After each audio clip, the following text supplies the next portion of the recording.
Welcome to the first Run It Back podcast where we talk everything 80s and 90s. And what if I told you that in 1990, 4 turtles learned jujitsu, ninjutsu from a rat? Today we watched the Teenage Mutant Ninja Turtles from the 90s. The good one. The good one. The only Teenage Mutant Ninja Turtles that matters. While we're going to talk about it, we're going to have a playing on mute in the backgrounds. I'm just going to out us from the top that this is the second go at recording this. That we recorded a beautiful podcast a minute ago, and I didn't record it correctly. So, this is our first podcast, take 2. Growing Pains, right? Growing Pains. Which was also another beautiful 90s TV show. Wasn't bad. Okay. First thing stood out to you.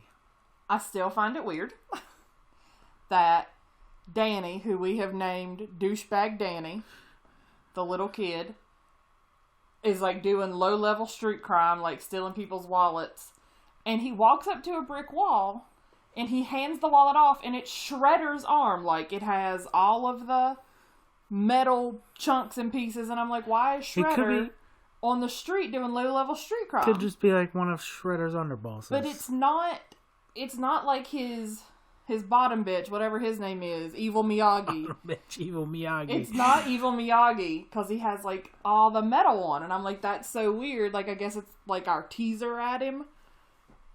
But it's weird. It bothered me. But you can't get kids today organized enough to do that anymore. Millennials? Technically, that's not fair. We're millennials. We are elder millennials. No, we're millennials. Millennials stopped, in like the 2000s, the early 2000s. It's like 2000, 2001, millennials stopped being. These little perfectly wonderful children running around now are We know what you wanted to say. Our Generation Z. So all this stuff that millennials get blamed for, we didn't actually do. We're like 30-year-old people paying taxes and owning houses, getting blamed for eating Tide Pods when it's Generation Z doing that. You and your avocado toast. Now, while I've never eaten it on toast, I do enjoy a good avocado. I know the first thing that stood out to me was the clothes. Brought me back.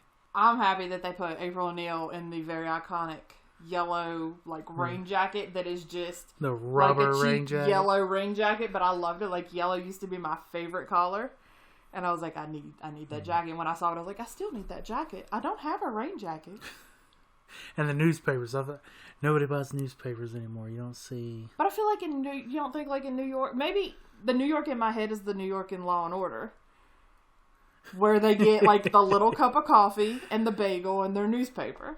But that was also in like the 90s. But they're all holding up like a New York Post. Isn't that the off-brand, like the tabloid now? I don't know. Somebody find that out and correct us. One of them's that we need a Jamie. We need a young Jamie. One of them is definitely odd now. Alright, so now the pizza man has shown up. Right. Domino Pizza Man. And you made a good point. This blew my mind because I had a real like Berenstein Bear issue. Berenstain. Yeah, like the Mandela effect happened because I remember the pizza in this movie being Pizza Hut. Like, I would have, if they had a gun to your head, I would have been like, yeah, his life on it, it's Pizza Hut. But it's not, it's Domino's. But apparently after the movie came out, Pizza Hut spent $20 million marketing the movie. That whole promotion. And when the new movie came out too, Pizza Hut had a promotion with them because you could get it sliced katana style. Yeah, but I think Pizza Hut was actually in the new movie. I think so too. But Domino's really dropped the ball. Like, this is coming from a marketing major. 1990 Domino's need to get their shit together. Because why would you be in the movie, prominently in the movie, several times, and then let Pizza Hut step in at the end and do all the marketing? Or how much money did Pizza Hut have at the time? Well, they spent $20 million. You remember the book club? The Pizza Hut book club? We're going to have to stop right here and do a whole nother podcast on Pizza Hut. Because I have very strong feelings on the bucket The bookend. And That's the what it's personal called. pan pizzas. Personal. Oh, somebody had one of those the other day, and we hadn't had carbs in a while.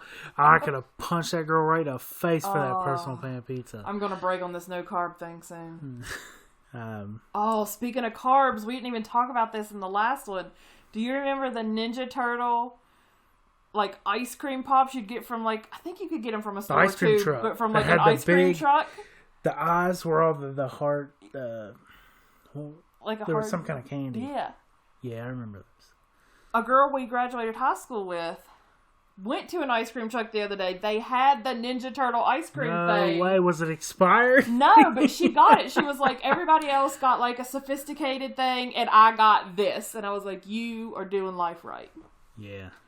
I mean, you have to, right? You have to. Live your best life. Get that Ninja Turtle ice cream. So, I was very taken aback that they cussed in the movie. And I mean, I'm not against it. I'm going to cuss, like, here in a minute. But I wasn't expecting in, like, the first 30 seconds for him to be like, damn! Yeah, that took me out by surprise. I didn't remember Because that I think part. it's rated PG. And I think all they said was damn, like, 2 or 3 times. But it was weird. So now we have it on mute in the background. Raphael went all angsty, put on his trench coat and his top hat. Oh, his top hat. his hat. Humphrey went up to the Bogart movies. hat. Because that's totally inconspicuous. Nobody's going to notice. Also, he doesn't have on shoes, which would be the first thing I would notice. Pants. He's Pooh Bearing it right now. He's Pooh Bearing it. Walking down the street, I would notice, hey, dude, this guy doesn't have on shoes. His feet are green. He has 3 toes. But he's having what I have lovingly started referring to as a bum fight in the park with Casey Jones. Sweatpants wearing Casey Jones. Because he has on sweatpants and like a stained and ripped white shirt. But that's true to form for Casey. I don't think he always had on sweatpants. He always has. He had the action figure, had the gray sweatpants. These are gray sweatpants, and he wears them throughout the entire movie. He never changes out of those sweatpants. Like, I can smell him right now. And it's gross. And I thought he had, throughout the entire movie, this gigantic moose knuckle that was formed by his sweatpants. Hashtag moose knuckle. But you have informed me that it is his cup. It's his cup. I don't know why he needed the cup on the scene at the farm at the porch. But he is displaying that thing proudly. I just thought it was a gigantic sweatpant moose knuckle. He was like, hey, April, sup? But they never reference that he has on a cup. So it's just awkward, right? It is weird. It's weird. But did you catch April's newscast at the beginning where she was like, who you gonna call? Ghostbusters! Wait, wrong movie. Ninja Turtles! It works either way. Yeah. What'd you think of April? I like April. They did her right. They did her hair giant. She's redhead. I pointed out in the first go-around of this that she was fair skinned and had freckles. They didn't just dye her hair red. And Danny has red hair and freckles, and I said that's why you liked it, that you identified. Like they're making all the superheroes girls now, and I identify. You're like, my people are in this Ninja Turtle movie. These are my people. Did April's hair take you back? Could you smell the perm? I could smell. That weird like chemical smell, like like that wet dog chemicals perm smell. Yeah, but I could just smell the Aquanet. Like her hair is so big, and they did a lot of scenes in the bathroom, but there was no Aquanet visible. I think that is a missed product placement. True. And when the foot invades her house and the whole thing catches on fire, that's why it burns so quickly. All the Aquanet fumes in the air. I'm surprised they even made it out alive. I also don't remember Splinter being so... Like, I just remember him as like a wise old talking rat. But he was very zen and Buddha. He's the greatest. Splinter's the greatest. And we have a lot of Buddhas in the house, and I would pay top dollar for a Buddha that is actually Splinter. I feel like you can get a painting. Like, you could probably get one of those, like, DeviantArt commission paintings. Dude, I could totally go for that. But Master Splinter was the greatest. So, Douchebag Danny, we've established as a douchebag. Yeah. Douchebag Danny's father... Douchebag Danny Sr. Well, Charles. Charles. What was I calling him earlier? I don't know. Douchebag Charles here is to blame for the whole situation in my eyes. Because he knows Danny's up to something. He puts on those headphones and he's like, I don't even know where he got those things. Well, you're an investigative reporter, buddy. Ask some questions. Did you give him the money or does he have a job? Ask some questions, figure out where he got those from. But you let him slip through the cracks. You let him go to the Lost Boys Club from hell. And then he tells everybody where the turtles are. They kidnap Splinter. Well, no, it's all Charles's fault.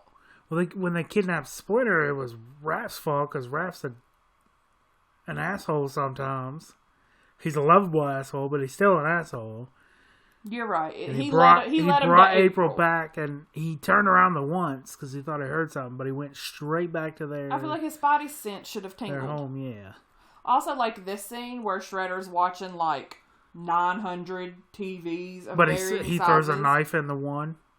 It reminds me of Inspector Gadget. Like, didn't Dr. Claw? Yeah, the TV where he's like, petting his cat. Had tons of TVs, and he also kind of had like the Shredder aesthetic, like a metal hand and. But Raph's an asshole. He is an asshole, but I feel for him. My heart goes out to him because he's dismissed through the entire movie.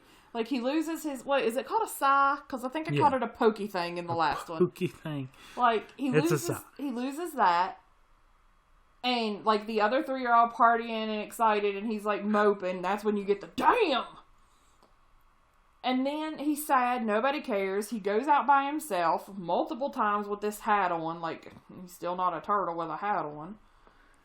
And nobody notices or cares that he's gone. They're like, oh, it's just Raph being Raph. Yeah, he gets his ass beat for a while before anybody does. Nobody missed him. Because he was always doing that stuff. I guess, but it seems like he wasn't the most liked. I felt bad for him.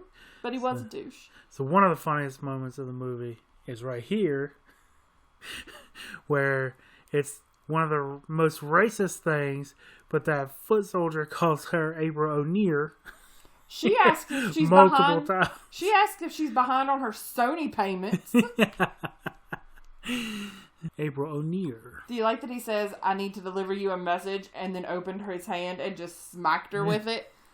Like that's... Well, he said something about... He said, I'm here to deliver you a message, and opens his hand and then smacks her with his open hand. He said something about telling her to be quiet or it's just stop crazy. talking. Also hate the Foot's outfit. Like these weird eye cages that I guess are to protect their eye, but just makes them look like giant flies. And the way they're like honeycombed, I assume that they also see like a fly sees. Nah, you tune that out after a while. Like how your brain edits out your nose? Yeah. That's right. If you're listening right now, if you pay attention and look, you can see your nose at all times and your brain edits it out. And now you've learned something today. The more you know. What if I told you you could always see your nose? So, I do not remember Shredder looking so flamboyant. Like David Bowie had a blender accident. Well, I don't recall his main get-up being red. I guess I'm used to the... Well, it's more purple.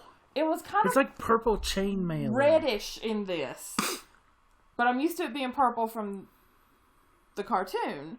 But also the cape he's wearing, and we argued about this, is 1,000%, and I will die on this fact, silver and black zebra print. I don't know, but now evil Miyagi comes over and has to like unrobe his shoulders like he's his handmaiden. I told you he was his bottom bitch. And he does it so slow, like he's never done it before, and I'm like, I know you're doing this every day. Like it looked like he was trying to set the mood. Like he was gonna go down and unrobe his groin robe. It was weird. We didn't even talk about it in the last one. What a horrible, other than this killing the turtle situation, dick Shredder is. Because before he was him, he killed the love of his life. And then killed her boyfriend, husband, whatever, and then cut off the poor little rat's ear. Who doesn't finish the job, though? Right? Who leaves the rat alive? Who gets mad at something, decides to kill it, and says, oh, the ear was good enough? Yeah. And what's up with this? Like, if I can't have her, nobody can have her. I'll just kill her. I don't think that happens more often than you would think. All those murder-suicides. Well, this took a sad turn. Yeah, people are messed up. So I like that April wakes up on this couch full of monsters. She's a good freak out for a minute or two, and then comes to terms with it pretty quick. I think Splinter somehow like mind melds her because he's like, "Listen to my calming voice. Well, Splinter, I'll tell you a story of a time forgotten." Like I said last time, Splinter like, is woke as fuck. She's like, "Okay, all right, let's listen to what this rat has to say." And he tells this story, their origin story. I love how they just call it ooze. They don't harp on it. Doesn't matter what it is. Doesn't matter what it was. It doesn't ooze. And the baby turtles look creepy as hell. I didn't think they looked very creepy.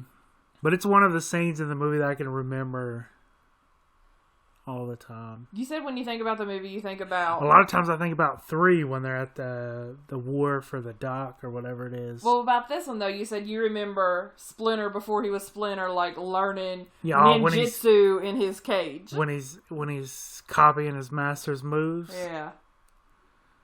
Yeah, that's... I also like that their first word's pizza. They've known nothing but this sewer and this rat.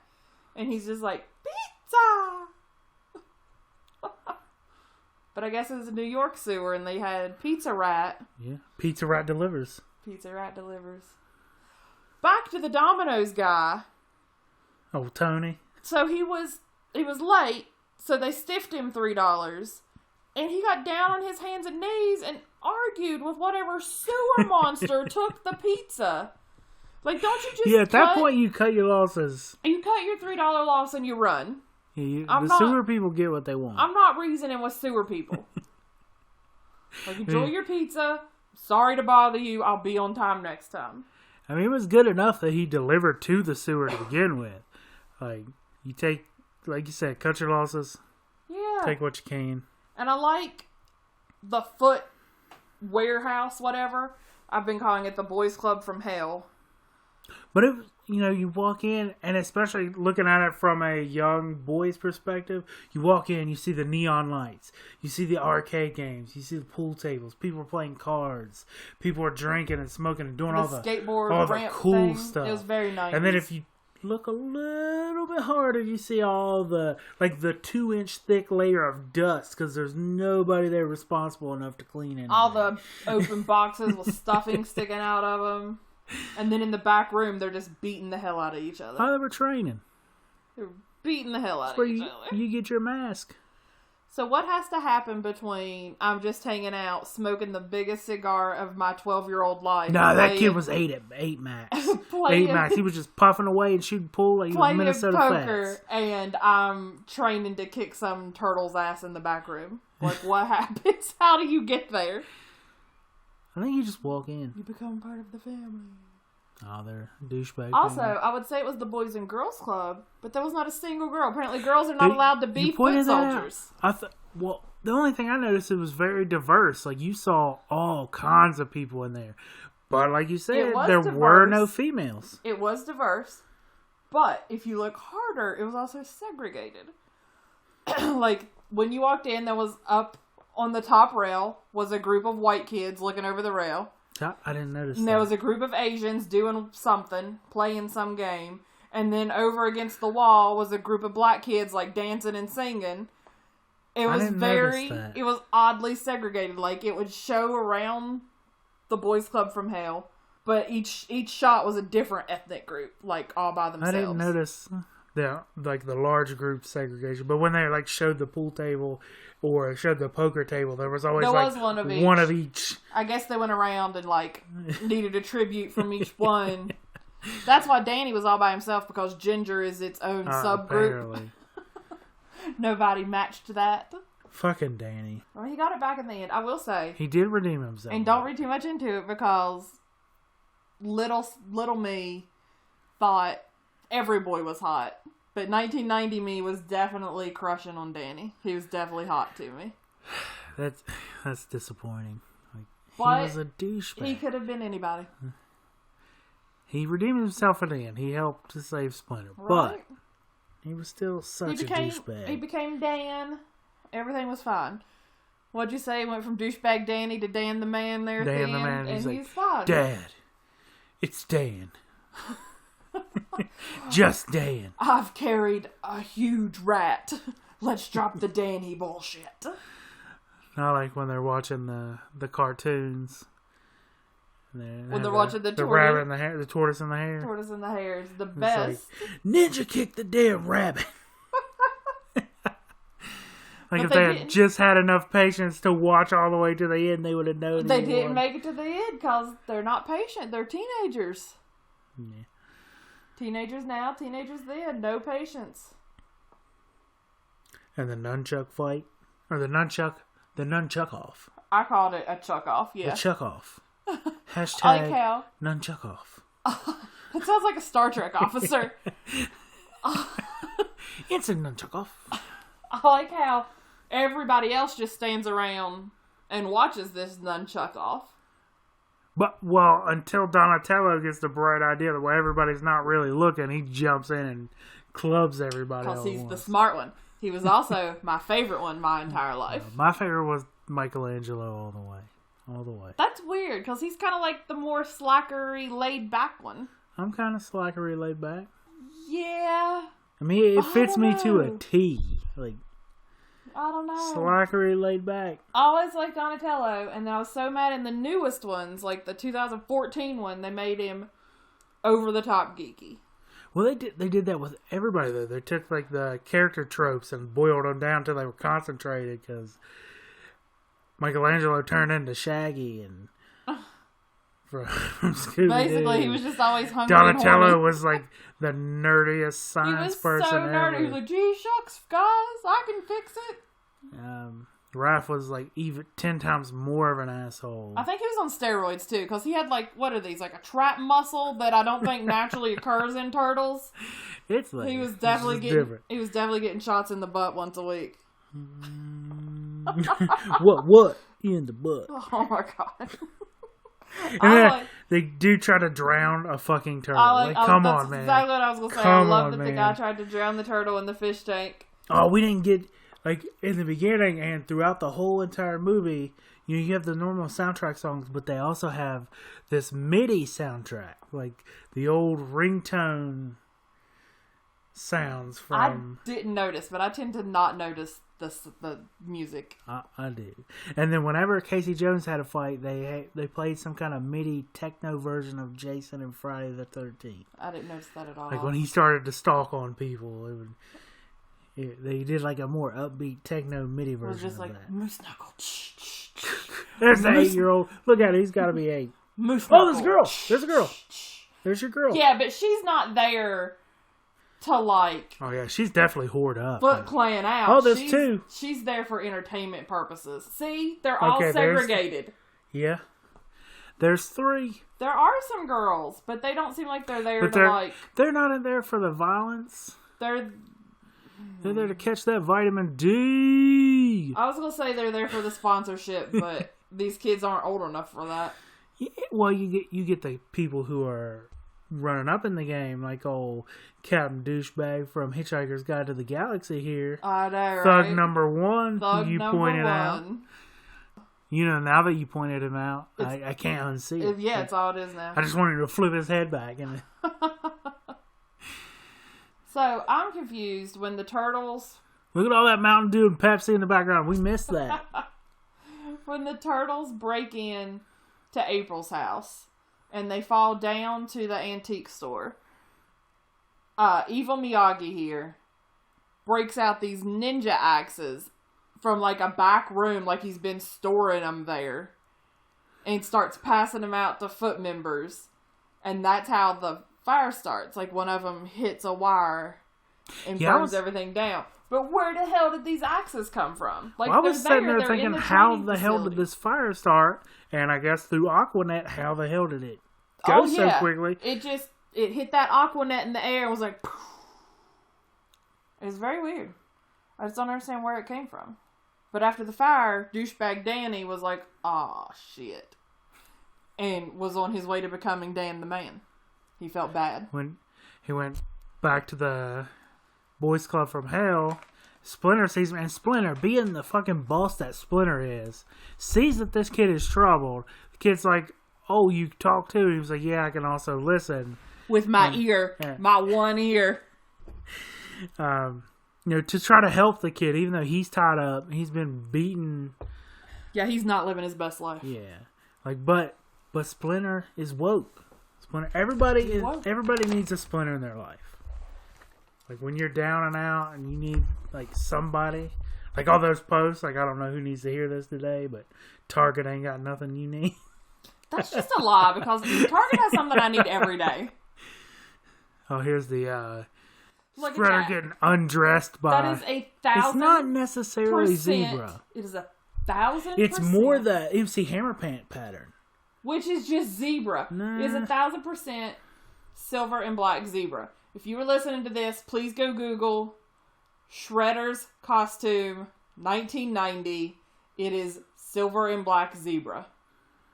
Now, I do like his helmet.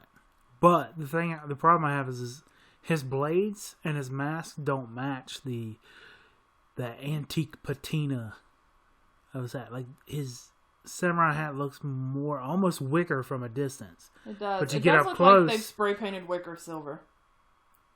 But you get up close and you see the hammered out. All right. So I don't know why they didn't go with that for the blades too.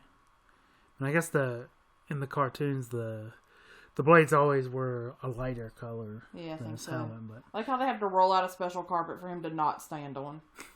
Like they roll out the carpet and he never walks onto it. Look at them shoulder pads, those 1980s shoulder pads. Ooh. Giving me all the feels. Oh, this kid's getting his mask. So, I want to talk about Casey Jones and how he could not exist in his 1990 form in a movie today. Broadzilla and, hey, what's up, Toots? He called her Broadzilla and Toots, and then... Me Tooter in the kitchen? Kinda. She was rubbing, like, muscle cream on her arm, and he was like... He didn't say, here, let me do that. He just grabbed her and started doing it, and she jerked away from him. And then he pushed her down in the chair. He grabbed her by the shoulders and threw her in a chair, and then started rubbing her shoulders. And I guess it was supposed to be, like, sexy at the time, because she just, like, leaned into it. And then one of the turtles came in and she just grinned at him, and I was like, Sometimes you gotta push back. I mean, okay, but it's kind of cringy now. Yeah, it was a little bit weird. Yeah. He also couldn't exist because there's not allowed that much moose knuckle on. Hashtag moose knuckle. I want it to trend. Oh, and the whole time, Splinter's tied up, and they're beating on him. They're trying to figure out where the turtles are. He never says anything. No, man. I mean, he's a rat, but he's not a rat. He ain't no snitch. Other than fuckboy Danny right here. Oh, douchebag Danny. Like, Shredder, I know where they are. Oh, yeah, I like how he raises his hand. But in the Me Too, Casey Jones Can't Exist Today, they also said, oh, what's wrong? Are you claustrophobic? And he said, hey, I've never even looked at another guy before. Yeah. Yeah, that'd be problematic today. I feel like I'm just going to be the woke voice of the podcast and tell you what couldn't exist today. Okay. That'll be my role. So how does April have... Okay, her dad at one point had this shop that she is kind of neglected. The antique she shop. lives in the building, so maybe her dad owned that whole entire building. Maybe. This abandoned farm that they go to. Right. After Raph gets beat up and they're trying to heal him up. Which they just throw him in the bathtub face down backwards. Like one leg and one arm's out. He just looks like he partied too hard and they left him in the poured bathtub. Water over him like a whale that they're trying to move. Yeah. And they're like, oh, he'll be fine. Don't worry about it. It's cool. I don't know. I think she has to be independently wealthy. Like her dad was wealthy. Because journalism doesn't pay anything. And she makes it clear at the end when she's blackmailing her way back that she doesn't make very much. Because she was like, I need an office and I need more money and blah, blah, blah. So she don't have any money. Now, I like the way they did the obligatory montage. The training montage. The training montage. Has to be one. I think they made it a rule in the 80s. They kind of started it out before Ralph got healthy. With April drawing pictures She was just sitting at a table drawing pictures of each one and kind of talking about them. And then they kind of went into the montage on each one. And she continued through the training. Her drawing pictures and then voicing over what was going on, I think, was my favorite part of storytelling in the entire movie. It was pretty good. It was a good job. And the pictures were really good. You think she's like, nah, for commission? I think the dudes that made the comic books. Huh. You think True they that. would make me a Splinter Buddha poster? You never know. You never know. Huh. You always get that guy to Photoshop you one. Where people ask for stuff and he just does random, be careful what you wish for kind of thing. Here's another thing that bothered me. And I really like this movie. Not a lot bothered me, but this did. And I had to Google it. Manhole covers weigh exactly 249 pounds. Apparently all of them. Exactly? Apparently all of them in the world, because I Googled how much do manhole covers weigh, and it came up 249. Like, there were no questions asked. I like this. Okay, but this hold scene... on. But the turtles, I believe, can move them.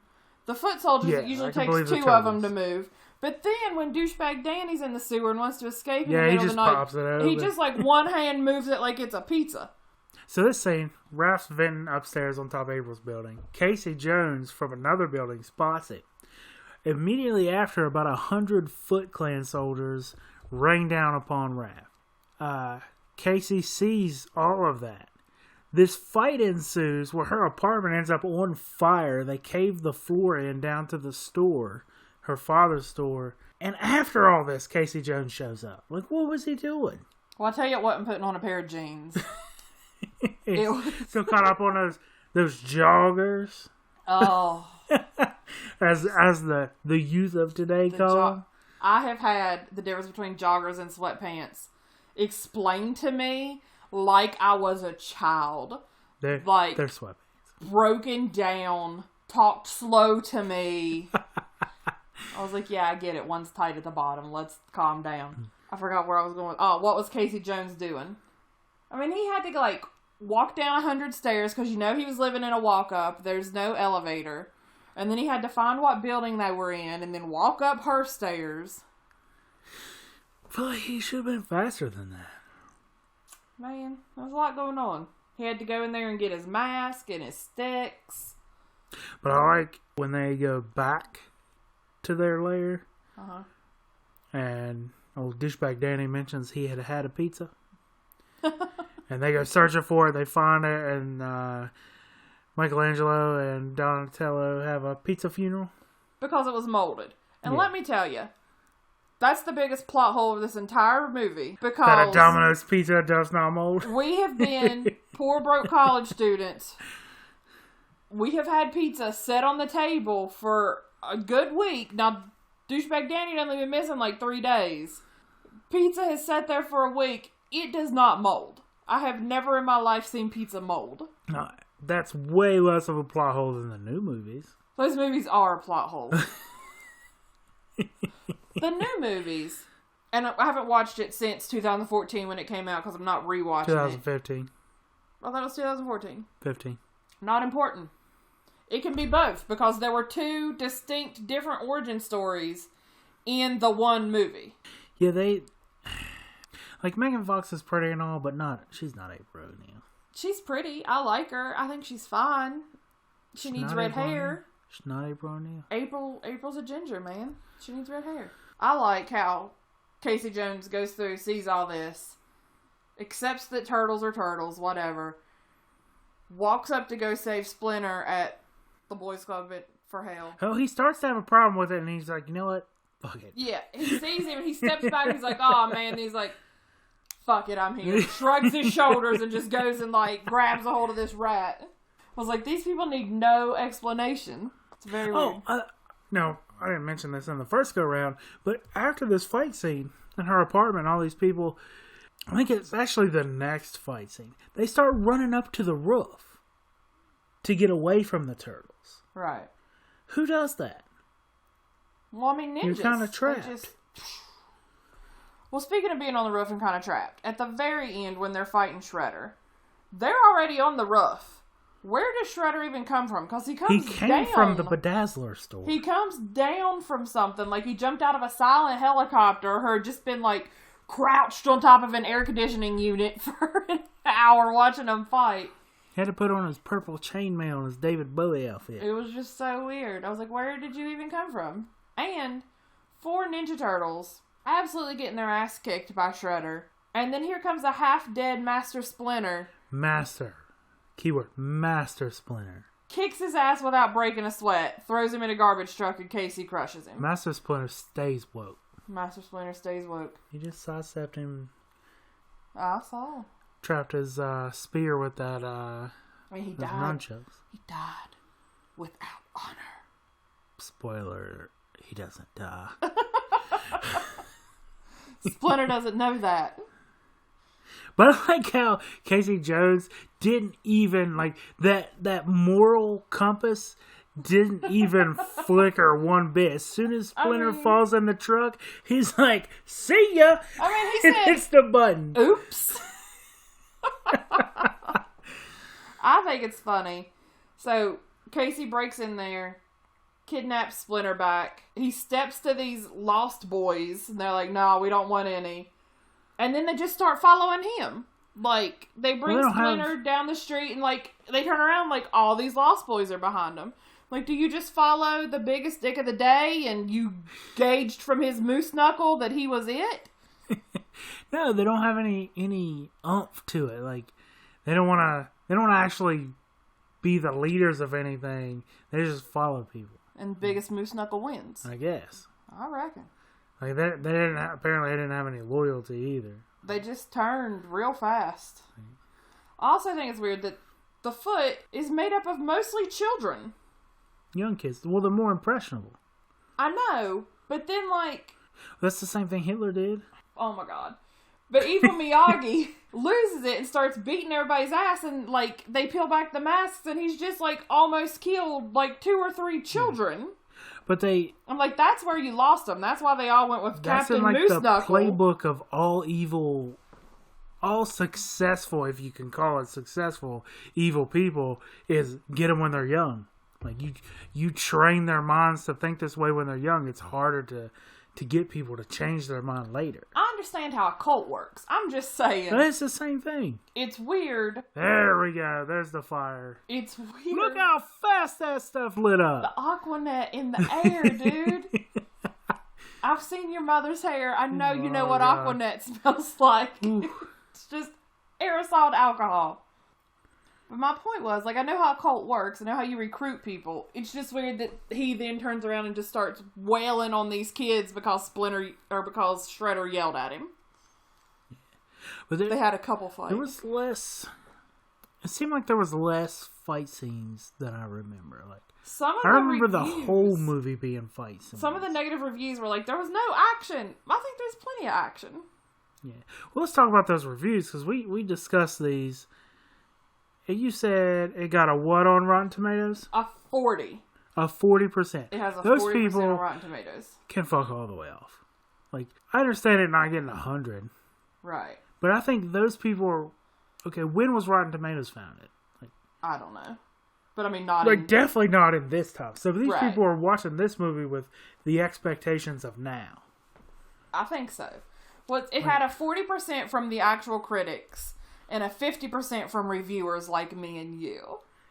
Even I know. Like, critics, I don't put any stock into what critics say. In the podcast that didn't turn out, I read you some of the more egregious damning one-star reviews, but it was obvious you decided that they weren't talking about your beloved Ninja Turtles. It's obvious that they can't follow directions, and they Googled up Teenage Mutant Ninja Turtles movie. They clicked on the wrong movie. They clicked on the new movies because everything they had a problem with was from the new movies. So I'm not going to read all of them to you again because you don't have to react. You're just going to read the special people that can go all the way to I him. would like to just highlight a couple, like, because this was one of my favorite. It's from Brooks. 1 star. This movie sucked. It pissed me off. Them big forehead samurai turtle looking ass. No, let me stop you right there before you continue. The big forehead gave it away. They barely have foreheads here. Right. They look like monstrosities in the new one. Right. In the new one, before it came out, it was rumored that they were going to be aliens. instead of like mutated by the ooze, which didn't happen. But I was like, thank God. Yeah, I could see it because those turtles look jacked up. But okay, big forehead samurai turtle looking ass. Graphics sucked. Effects were not good. I'd rather pluck each one of my hairs on my head than give this movie a 5-star rating. And there was a second clue that there were, with the exception of the meditation moment for all 4 turtles around the fire, and when they pop Splinter up in the fire, that was the only like CGI that they really did. Right. Everything else was just either mechanical or like a costume. Right. It was all by the Jim Henson. Yeah, it was all puppeteer or costume. Right. So this one is a 1-star review, and this one actually is talking about this movie. It says, this is an extremely dated, quote, superhero flick. It's more like an awful action flick than anything else. The turtles look like Muppets, which they are. Essentially, they're by Jim Henson. The story is stupid. The entire movie is cheesy, and the acting is downright awful. How it was a hit in the 80s is something I will never understand. It wasn't. Came out in the 90s. And the action scenes feel like something ripped straight out of an old Bond movie, not a movie about Teenage Mutant Ninja Turtles. Save your money and time for the newest movies, comics, and original TV show. Buddy, if you're disappointed by this, you're going to be hella disappointed by the new movies. And who's going to say, hey, this is from the 90s, it's dated? No shit. The turtles look ugly, and they just do 90s action stuff. Terrible. Like, it's 29 years old this year. It is 90s action stuff. It's 29 years old. But I think it holds up. Like, it is a cheesier movie. Yeah, but it's Teenage Mutant Ninja Turtles. Yeah. Already watching... Number one, so many things are misspelled in this. Already watching the Railer. I'm assuming trailer. I don't like it. 1, the story is silly. 2, the turtles look like they've been hit by a bus or something. Just look at their faces. They look like eggheads. 3, they talk kind of weird. I think that one's about the new one, too. You think that's a new one? Because when they say already watching the trailer, okay. I see what you're saying. You don't already watch a 30-year-old trailer. Gotcha. Hey, I saw this trailer from 29 years ago. I was very confused by this one, but you said you think maybe it's from the new movie, too. Don't like it. I don't like the movie. It's stupid. It's not the real one. It's dumbass movie. I don't know what they mean by it's not the real one. Their dumbass movie. I don't know what the real, like, that was the real one. I mean, unless they're talking about the cartoons. Yeah, I don't know. This person's just mad that Ghostbusters 2 is rated 20% lower than this on Rotten Tomatoes. So I guess is a 20. Wow, people really shit on that, didn't they? How? I don't know. People universally do not like Ghostbusters 2. I like it. I have no problem with it. But all those kind of blend together, so when we watch it, I'll be refreshed. Ghostbusters 2 is kind of rough. It's the one with the painting of Gozer and the river of slime. Okay. Speaking of slime, let's talk Ninja Turtle toys. I had the slime. I think everybody had the slime. Right. Used to make fart noises in the little bucket. Came in the trash can. Well, it was kind of like a trash can, but it had the sewer lid. The manhole cover. Right. On top. For whatever reason, my grandma always decided it had to go in the fridge. You said she thought it would spoil. She thought it would go bad. Which I don't ever think it did. That's really weird. Like, to it would me, get dirty. Getting cold but would you could mess take it like up. tape or something and get all the fuzz off. But getting cold didn't mess it up? No, it would warm back up and be fine. I really hate sticky, dirty things. Like I've always hated stickers. So it was hard to grow up in the 80s as a girl and not like stickers. Oh, Lisa Frank. Oh, no. Hurt me. I liked them. They were pretty, and I would get the sticker sheets, but I would never take them off the sheets and put them on anything else because it would get, like, that black stickiness around it, like when you leave a Band-Aid on your skin, and I just don't like sticky things. So I would play with slime, but once it got dirty, it had to go. I had the Ninja Turtle van. That the sides flip out? Yeah. Yeah. That was, and April O'Neil's van kind of brought it back. In the movie, it's white. Right. But they should have made it yellow. You said that they made her van into their van, and it didn't even dawn on me when she drove it around, I guess because it was all white, that it was the same van. Yeah. I had I think I had a lot of the old toys. Like You said Casey Jones was your favorite Ninja Turtle toy. he was one of the favorite toys. He for some reason he wasn't like my favorite in the cartoons or the movie. Right. Because Michelangelo was my favorite. But he had one of the cooler tools because he had the mask. The badass mask. And it came with a hockey stick. The gray joggers. Oh my But god. I had an April O'Neil. I had all the turtles. I had Splinter. I think at one point I had a Krang and the robot thing that he sat in the belly of. Uh-huh. Did it have a separate name? I don't know. I can't remember. I thought it was just Krang. I mean, Krang controlled. It was like his robot that he controlled. Right. I don't know. He would talk to. I don't know. Yeah, I'm fuzzy on the details. I'll have to watch that too. I know they put him in the second new movie, but like not well. Yeah. Yeah, I had all the Ninja Turtle toys too, even as a girl. I mean, who didn't? I don't know. I don't think a lot of girls had the Teenage Mutant Ninja Turtle toys because I would go to other girls' houses and it would just be all Barbies. But Dad was like, "Nah, you're getting the Ninja Turtles." I can see that. Yeah. Well, now they got that cool. And I would play with them in the bathtub. Nobody buys DVDs anymore. I don't think. At least we don't. Right? Really. No, they're going like hotcakes on Facebook. But that van box set, the Ninja Turtles box set of the is it the cartoons? Of the old cartoons? Of the old cartoons. Oh. Yeah, I've been eyeing that on Amazon. I don't even have anything to play it on other than like the PlayStation. Be worth it. Did you think? I don't know. I mean, everything goes out of date and out of style, but I was never like, oh, this DVD or this Blu-ray player, that's going to be ancient. Well, it took me a while to go digital on games, but now we pretty much buy all our games. I know I was unboxing all of our stuff the other day, and I was like, where are all of our PlayStation 4 games? I was like, oh, they're like on the PlayStation. I was like, I know we have more than 2 games. All right, let's talk. What are you going to say? I was going to say I was surprised that this was an indie movie. You said it was put out by New Line, but New Line puts out a lot of independent movies. That was a because point that it surprised says me too. that it was the highest grossing independent film at that time. I thought that was weird. Like, this seems bigger budget than an indie film would. I wonder how much money they made. I don't know what they made. You can Google it. I'll Google it. I mean, for an indie film, this seemed pretty big. Yeah, it seems like it was. They had 3 sequels right off the bat. Or 2 sequels right off the bat. But like I said, I really remember that Vanilla Ice scene. They're all at that rave party or whatever on the wharf for the docks. In the second movie. That scene comes to mind a lot. And the flashback scene with Splinter. This film definitely could have used more Vanilla Ice. Said its budget was $13.5 million and it made $202 million at the box office. Woo! Love that money. Also like this scene. Where he's chopping up the vegetables with a sword. Chopping up carrots with Leonardo's sword. I mean, apparently she didn't keep the place up. Well, she said she hadn't been there in years. I love this. That he doesn't need any cream. He's just going to use the turtle wax. Okay, that's one we missed. So the product placement. So we got turtle wax. We got Quaker Oat Bran in the back.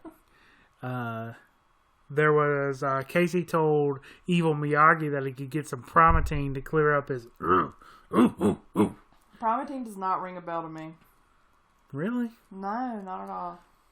I don't guess I really knew much about it until later in life. Right.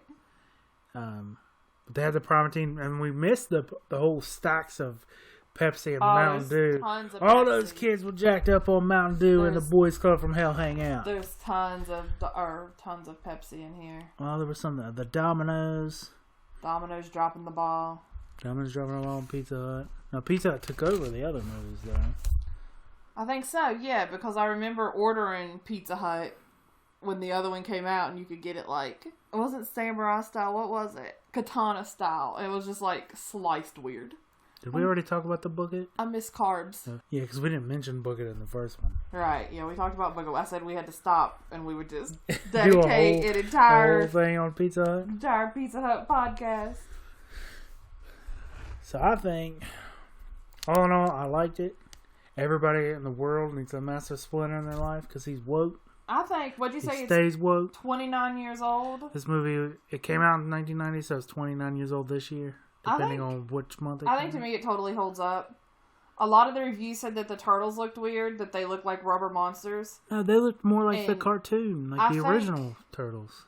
I think I said this in the first try at this, that my benchmark for rubber monsters is the monsters from the Mighty Morphin Power Rangers show. They were terrible. Those were awful rubber Those monsters. Were terrible. Right? But those were horrible rubber monsters. These guys, I think, look really good. Yeah, the only time they didn't really was either when they were laying down, like in April's apartment, or on the couch. You could tell that the shell was kind of bending, like it was soft. But everything else was fine. But I thought it was good. I like it. I still like it. I think it holds up. I like it a lot. All those 1-star reviews can go to hell.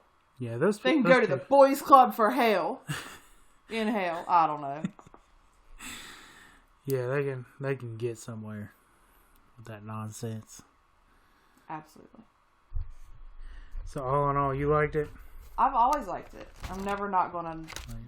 I might have to go out and buy some Ninja Turtles for the room here. We need more turtles, definitely. Oh, we do have a 4-foot tall Michelangelo. Right, but he's kind of a new turtle. Because he looks a little weird. He's like lime green, avocado green. His face doesn't look too weird. His body is like, his shoulders are like the shoulders of a little girl, but he's got like Popeye forearms. I would like to note that it is a Michelangelo currently disguised as Shredder. Has the Shredder sunglasses from the Loot Crate on. But he did come with nunchucks, though. He's undercover. You know his shell opens? You can put stuff in his shell. Yeah, he's a toy box. Yeah, he's handy. Got that thing of clearance at Target. Mm-hmm. And our dogs aren't scared of it anymore, so that's exciting. Yeah. All right, I hope you all enjoyed the first episode of the Run It Back podcast. Follow us on Instagram and Twitter. Run It Back Pod.